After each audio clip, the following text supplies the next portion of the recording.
ketika lu mengatakan baik, Baik, maksudnya? maksudnya Tuhan Yesus baik, artinya lu mendapatkan ini, lu anggapnya sebagai apa? Karena kebaikan Tuhan itu tidak tergantung kondisi kita. Aha. Mau kita sehat, mau kita nggak sehat, ngerti nggak? Tapi ya, kenapa lu diberikan sakit? Kalau gue percaya Tuhan itu adalah perancang. Dia Oke. grand designer gitu ya. Oke.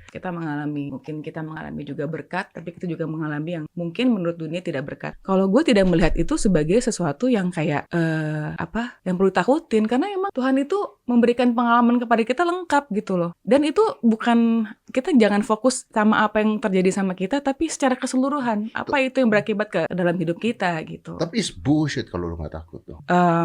No? Enggak. Lu pertama kali tahu kan katanya lu shock, kaget. Gue kaget tapi gue nggak takut. Oh ya? Karena gue punya jaminan, gue tahu. Karena memang selama ini gue tuh merasa hidup gue bisa bersyukur akan berkat yang Tuhan berikan buat gue. Kenapa gue nggak bisa bersyukur akan cobaan yang diberikan ke gue gitu? Maksudnya dalam segala cobaan, berkat semua Tuhan itu baik kok. Gue bukan takut ya. Gue lebih lebih penasaran gitu. Tapi gue rasa takut enggak. Misalnya ada apa-apa sama gue. Tapi kan ini kan dead or alive loh. Orang nggak ada bisa bilang begitu kan? Kalau menurut gue, semua orang pasti akan menghadapi yang namanya kematian. Jadi gue mikirnya kayak waktu gue di rumah sakit tuh gue sampai bilang, Tuhan ya udahlah ya, kalau emang sampai di sini jalan gue ya udah. Kalau nggak sekarang ya mungkin nanti. Tapi kalau dengan begitu, gue nggak setuju ini nih.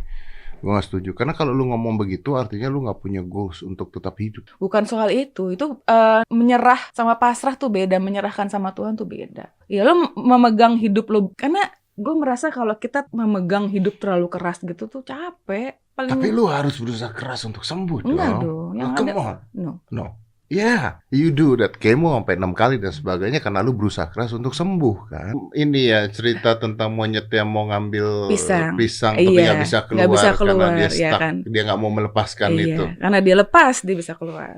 I let go everything. Kayak misalnya, ya gue ngerasa bahwa ya hidup gue memang bukan punya gue juga. Ya emang kalau emang udah saatnya ya. Jadi kalau mati lu siap? Siap dong. We have to be ready. Lu nggak siap? Ya, jangan nanya gitu dong. Kenapa jadi gue tiba-tiba ditembak gak siap? Kalau gue bilang siap tiba-tiba yang di atas ya sudahlah gitu kan. Enggak.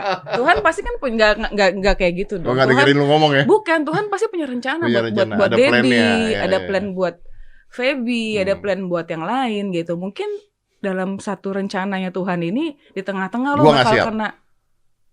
Kenapa? Gue lagi ngurus anak gue. Terus lo gak percaya Tuhan bisa ngurus anak lo? Gue percaya Tuhan ngurus anak gue lewat gue.